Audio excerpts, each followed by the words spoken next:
በመደበኛ የመኪና መንገድ ላይ የፎርሙላ ኤፍ1 መኪና እየነዱ ለ6 ዓመታት ፖሊስን ማምለጥ ይቻላል።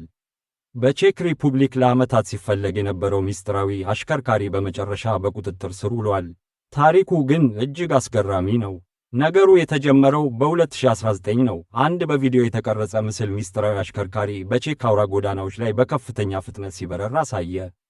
ፖሊስ በቀላሉ እንይዘዋለን ብሎ ቢያስብም አልተሳካለትም። ለምን? አሽከርካሪው ሁልጊዜ ሙሉ የውድድር ልብስና ሄልመት ስለሚለብስ ማንነቱን ማወቅ አልተቻለም። የመንገድ ላይ ካሜራዎችም መኪናውን ከምንም አይነት የታርጋ ቁጥር ጋር ሊያገናኙት አልቻሉም። የሚታየውም አልፎ አልፎ እና ባልተጠበቀ ሰዓት ስለነበር ለዓመታት ሳይያዝ ቆየ። በመጨረሻ ግን ፖሊስ ግዙፍ ዘመቻ አወጣ።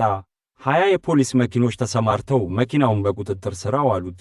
መኪናው ብዙዎች እንዳሰቡት ፌራሪ ሳይሆን ዳላራ ጂፒ 208 የተባለ ባለ 4 ሊትር ቪኤት ሞተርና 620 የፈረስ ጉልበት ያለው የውድድር መኪና ሆኖ ተገኘ። አሽከርካሪው የ51 ዓመት ጎልማሳ ሲሆን አሁን ጥቂት $100 ቅጣትና የመንጃ ፈቃድ እገዳ ተጥሎበታል።